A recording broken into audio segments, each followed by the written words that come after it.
Hi guys, जय Hanuman. JEE main जून attempt में जब हमने लगभग 6 डेज की 12 शिफ्टों में सेम परसेंटाइल पर मार्क्स का जो वेरिएशन देखा, उसमें देखने पर एक ये बहुत ही ये कह सकता हूँ सरप्राइजिंग बात सामने पिछले सालों के तरह ही वापस इस बार भी देखने को मिली। जब जेईई मेन के 12 शिफ्टों में पेपर या तो इजी टू मॉडरेट रहा या मॉडरेट रहा या फिर मॉडरेट टू टफ रहा, लेकिन कोई भी पेपर ये तो इजी साइड पूरे इजी साइड नहीं गया और कोई पेपर जो है वो पूरा टफर साइड नहीं गया। फिर भी सेम परसेंटाइल पर जेईई मेन की इन 12 शिफ्टों के अंदर सेम परसेंटाइल पर 30 से 40 मार्क्स का वेरिएशन देखने को मिला। यानी अगर मैं एग्जांपल की आपसे बात करूं तो 99.99 परसेंटाइल पर अगर 26 की मॉर्निंग की शिफ्ट में जो मार्क्स था वो 260 था, तो 27 की ही मॉर्निंग की शिफ्ट में 290 मार्क्स पे भी 99.99 परसेंटाइल आया, जो कि 30 मार्क्स का वेरिएशन था। अगर आप एग्जांपल और बात करें तो 26 की मॉर्निंग शिफ्ट थोड़ी सी ज्यादा, ये कह सकता हूं कि सारी शिफ्टों में सेम परसेंटाइल पे सबसे कम मार्क्स पे दिखी, और 27 की मॉर्निंग शिफ्ट सेम परसेंटाइल पे सबसे ज्यादा मार्क्स पे देखने को मिली। 99.7 परसेंटाइल पे भी करीबन 40 मार्क्स का वेरिएशन आया सेम परसेंटाइल पर ही। 99.5 पे करीबन 35 मार्क्स का, 99 परसेंटाइल पे करीबन 41 मार्क्स का, 98.5 परसेंटाइल पे करीबन 33 मार्क्स का,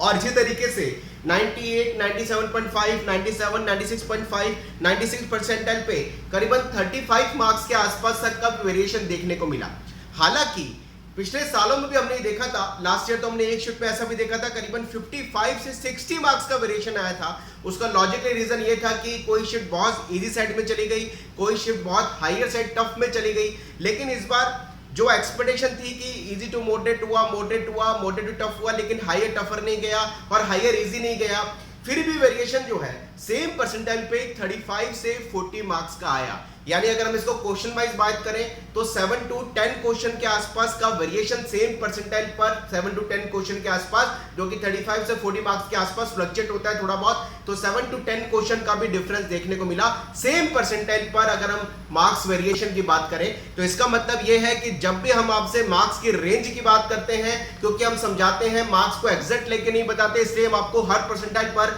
मार्क्स की रेंज लेके बताते हैं, क्योंकि पेपर के डिफिकल्टी लेवल से काफी वेरिएशन आते हैं। इसलिए हम हर बार आपको ये बोलते हैं कि 10 से 15 मार्क्स का वेरिएशन लेके चलिएगा, हायर साइड भी लोअर साइड भी, क्योंकि इतना वेरिएशन आ जाता है जो हमने पिछले सालों में रिजल्ट भी देखने को मिला, जो पहला अटेम्प्ट हुआ कि सेम परसेंटाइल पर 35 से 40 मार्क्स का वेरिएशन आया। इसलिए अगर कोई स्टूडेंट ये सोच के चलता है कि मैं इतने मार्क्स का टारगेट लेके चलूं पर्टिकुलरली तो मेरा ये परसेंटाइल आ जाएगा, तो उसको जरूर ये कैलकुलेशन लगानी चाहिए कि सेम परसेंटाइल पर जब 35-40 मार्क्स का वेरिएशन कुछ शिफ्टों में आ जाता है कंपैरिजन करने पर, और कई सारी शिफ्टों में 10 to 15 मार्क्स का वेरिएशन आता है, 15 से 20 मार्क्स का वेरिएशन आता है, तो जो भी टारगेट वो लेके चले वो सेफर साइड में करीबन 15 मार्क्स प्लस करके लेके चले, क्योंकि पेपर का डिफिकल्टी लेवल कुछ भी आ सकता है, वो हायर साइड इजी भी जा सकता है, हायर साइड टफ भी जा सकता है। तो जो भी वो टारगेट लेके चले उसमें 15 से 20 नंबर का हायर साइड इजी मानते हुए प्लस करें, और हायर साइड टफ मानते हुए उसको माइनस में भी लेके चले। इस तरीके से अपने मार्क्स के रेंज के हिसाब से अगर आप टारगेट का प्लान करोगे